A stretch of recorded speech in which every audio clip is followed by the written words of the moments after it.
Hello, everyone, and welcome. Thank you so much for joining us for this special presentation of Shit and Champagne. I am so excited to be here with the Shit and Champagne team, led up by Darcy. Yourself, please say hello and welcome your wonderful, amazing, hilarious team.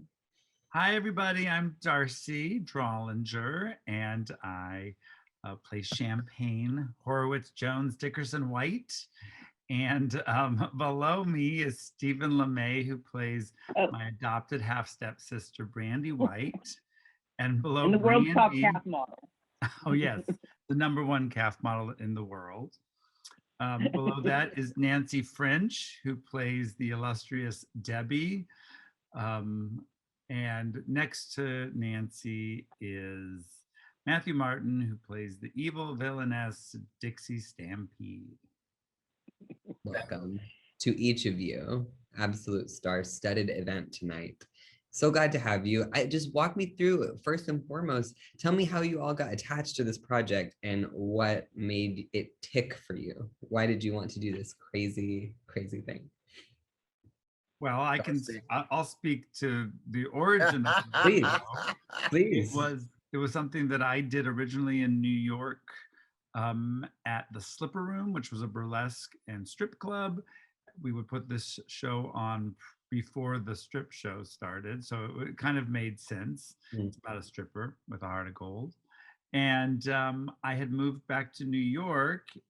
We were doing some other parody shows. We had done Sex and the City, Roseanne, and some other funny parody television shows. And then we decided to do an original, which was this one. And I was fans of these three and invited them to do it. And I think we all thought it was going to be a short run. And then it just kept picking up speed and momentum, and people started coming back over and over until we had a group of hardcore fans that called themselves the shitheads that had seen it over a dozen times and started chanting back with us. And it then really sort of took off, and we kept extending it and extending it. And then when I opened Oasis, which is a nightclub here, it was the inaugural show during that. So I am very grateful that these folks came on board. They really blew up these characters in ways that I could not have imagined. Oh. So they can all speak to why they wanted Please. to do it, but I'll say, because I can segue from that, I was in one of the parody shows. We did a parody, an all drag gender swapped version of Friends, which was pretty funny. I played Chandler, and LeMay was Monica, my girlfriend. And I think I remember it was during a rehearsal or just backstage after one of those shows, and Darcy was like, "Would you show your tits on stage? And do you have that wig you have with the black roots, the blonde?" And I was like, "Yeah, what are you, new?" And so he's like, "I have this original show I'm thinking about doing." I was like, "Sign me up." And the rest is history. That show was supposed to, the Shit and Champagne, the first time we did it in San Francisco, was supposed to run for 4 weeks. It extended 4 times and ran for 16 weeks. Wow, I forgot. it was great. And you actually, Matthew turned me down Oh God. when we Now here's the tea. Now pour the tea. Well, all right, then may I? I just was having a especially crummy day, and the phone rings. It's Darcy, and we've been friends for a long time, but really hadn't done anything together. Or, well, no, we did Three's Company. He played Chrissy, and I played Mrs. Roper. And so he said, "Honey, I've got this show I want you to do." And I just wasn't in the best of moods or very receptive and in the moment. And I said, "What's the name of the show?" And he said, "Shit and Champagne." I thought, I don't know. And I just had my reservations about it. I was having a shitty enough day, and I thought that's it. What's the name of the show? Shit and Champagne. Oh, great. And so anyway, but I wasn't reluctant as he likes to, he's kind of hyperbolic about it, but I'm so glad I did. And it just really it was an honor to it did explode, and it was like, Rocky Horror-esque as Mm. far as, people coming back, and had such a ball on this little club on Market Street. And then, as Darcy said, it was the first show at Oasis, and then he's so prolific and brilliant, and then what an honor to have parts written for each of us respectively too, and for our talents. And, Matthew, that part wasn't written for you. You're just evil. Okay. But anyway, I mean, then the challenge was, how do we make it into a movie? Yeah. I think that Right. was I mean, we staged it as if, because we had done all these television parodies, so we staged it sort of like we were staging a parody of a movie. Mhm. So with all of the Foley sound effects, even footsteps and gunshots and punches live. So when we translated it onto the screen, a lot of it was really there. We'd been workshopping it. Mm. The part that's not there is Debbie's pre-show, which I think, we did show a little bit of that when we did a drive-in screening in the Bay Area. Mhm. But Nancy would work the crowd for about a half an hour before the show started, doing really lackluster, unenthusiastic lap dances. And that's where the peeling the band-aids came from. She would Amazing. do that to unsuspecting audience members, and in the stage show, to go from place to place, we didn't have much of a background. So Debbie was she was the sign girl. She'd hold a sign up every time we go to a new location. So she was sort of our Greek chorus. Mm. It was, yeah. So it was interesting to take this in multiple iterations from the stage and take it to the screen. But I think that it really worked so well. I agree. We did two fantastic sequels, which, sometimes a sequel can be iffy, but were both smash hits too. So and it was the same group of people, which is a real rarity on stage. So it was the same people on screen, which was great. So Stephen, say something. Steve, If I could get a word in edgewise. So yes. So I got involved pretty much the same way that Nancy did, by being involved in some of the earlier parody shows. Mm. And so the first one I think I was in to sort of prove my chops to Darcy was Roseanne. And of course, I played Becky. And so no one can play an adolescent teen girl better than a 50-year-old homosexual. Nope. So that was one of the first things, and I enjoyed it because I'm basically playing an adolescent teenager. And then the next role I did, like Nancy said, was Monica, and Monica's very hyper tense, and so it's sort of like he just finds the roles that fit like my personality and my acting style. Mm. And so when he asked, do I want to be like, a ham on camera? I'm like, sure, like get That'll killed, do. okay, no Yes, problem. you can feel it. It's tailored to each of you, and you all shine so brightly because of it. Absolutely, it comes through.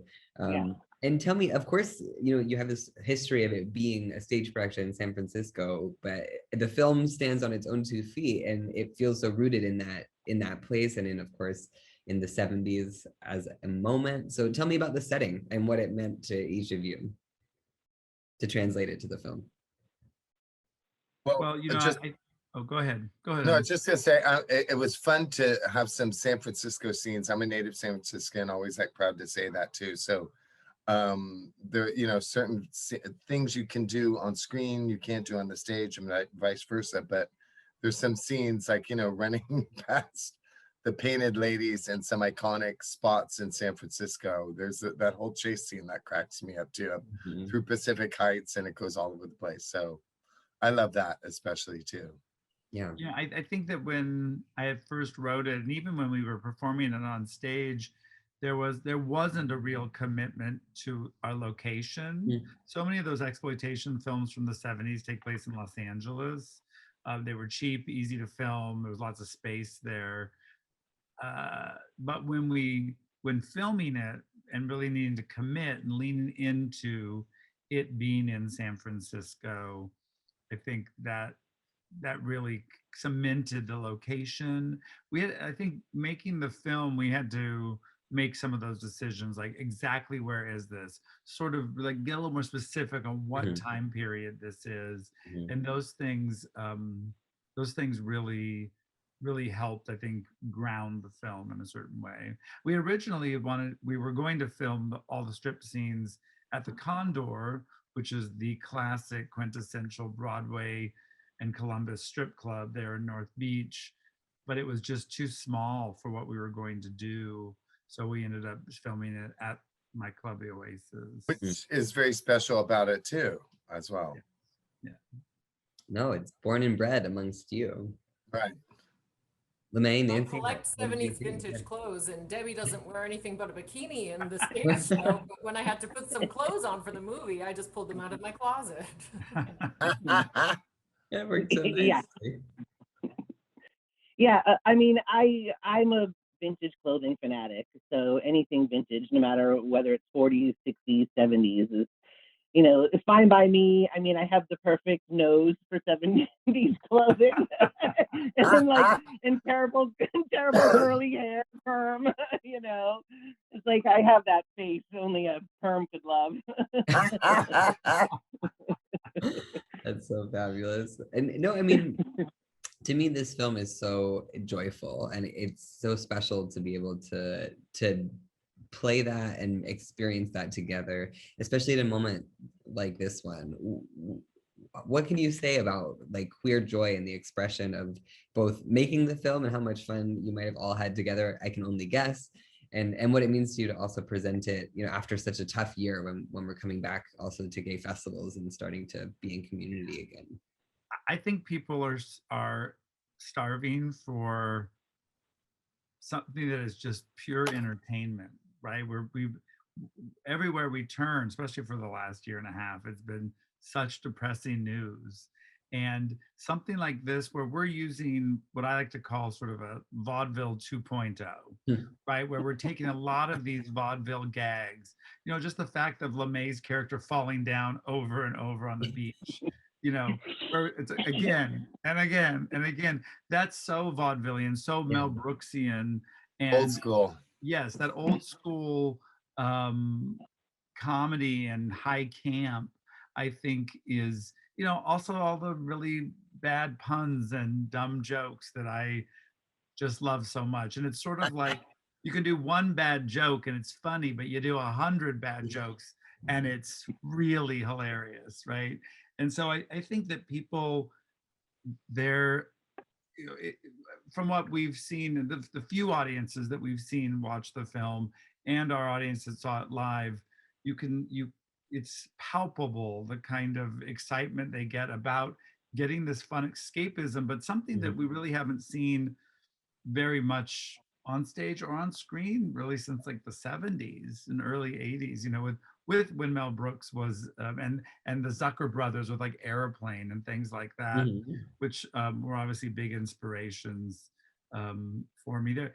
I will also say that there were some amazing moments that got cut that Always. I'm dying to do a director's cut already. And I don't know, like, do I do the director's cut before we do the next one? Because I'm also, we've got a sequel in the works called The Temple of Poon that is Amazing news. really going to be great that we all get to do again. So, and I think for a lot of us, me especially, this was the first feature film that I had done, and it was like, it was a joyous experience, but it was also really super hard and like going to film school. So I think doing the next one is going to be really fun because we understand the medium. Mm. Fingers crossed. But Oh, I derailed if anyone else wants to talk no, about. yeah, please. Well, and then I would segue into that. I was just thinking about, like when we started filming, a lot of the crew were people we didn't know. And it was a lot of straight people who had never seen the stage show, didn't really know what we're doing, didn't really get that it was a comedy, I don't think, at first.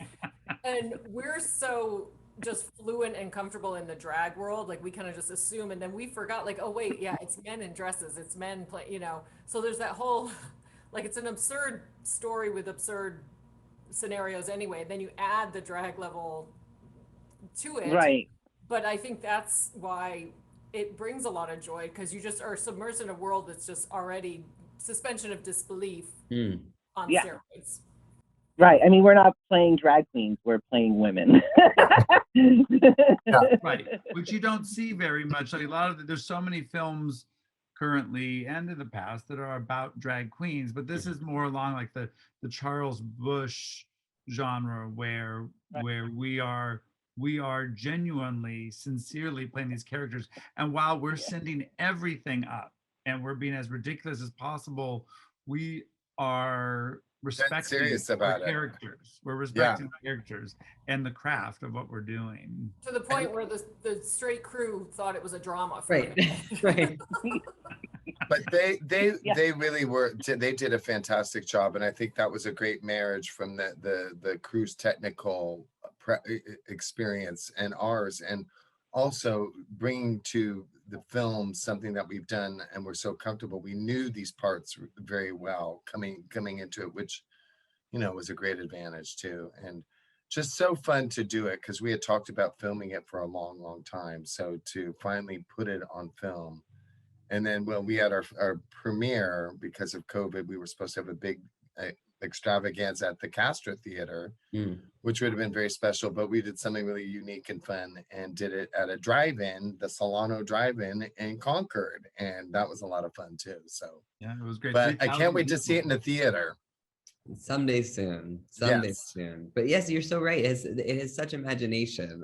Absolutely. It's all so heightened and so joyful because of that. But the last question I'll ask you all is, what do you hope people walk away with from the film? I think it's an important document of queer history to immortalize the show in this way. But whether someone's leaving your stage show or walking away from watching your film in a theater, what are you hoping that they can take away? Well, personally, I hope everyone will realize that I did my own stunt. So. Huge takeaway. Very important. Huge takeaway that I can do my own stunt. Amazing. But I would that's it. just I say, don't really have I would just say that, it's so, what was the expression we used? It was like, was so brilliantly stupid funny. And there's it was just really an intelligence to the insanity and ridiculousness of it. Thank you, Darcy. And just to, especially after a stage show, you get an immediate reaction from an audience and people who have seen the film too.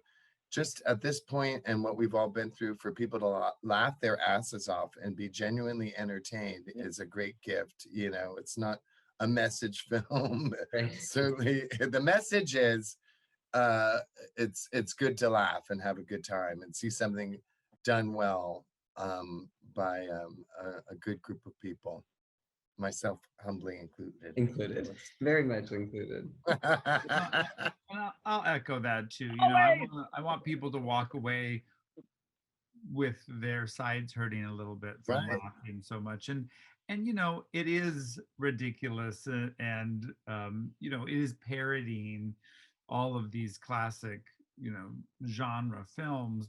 But I think also underneath it there is this story of friendship enduring, and as much as they're all these sort of misfits and ridiculous, they do kind of care about each other, and really looking at what your chosen family is and who they are. And there is a kind of a joy and a deeper satisfaction in that, adding on to all the comedy as well. Absolutely. Absolutely. It's what it does so well. And we're glad that you're part of our chosen family at Damn These Skills. Thank you so much to each of you for being here with us tonight and for sharing the film. We couldn't be happier to be part of its life. It's big and grandiose life as it makes its way out into the world. We're glad you stopped by Salt Lake. Thank you so much. Absolutely. Thank you so much. Bye. Take it easy.